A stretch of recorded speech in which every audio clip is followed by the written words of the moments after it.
চেহারাটা দেখে মনে হচ্ছে না তেল লাগায় রাখছি। দুপুরবেলা এরকম সিজনাল ফল খাওয়া উচিত। জাম্বুরা খুবই উপকারী একটা ফল।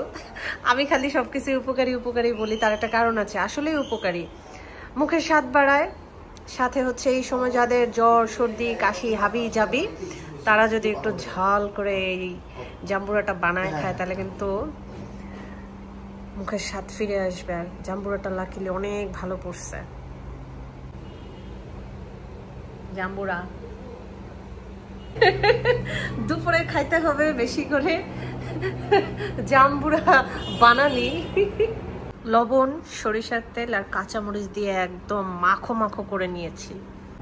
এখন হচ্ছে খাবারের পালা। অনেক মজা।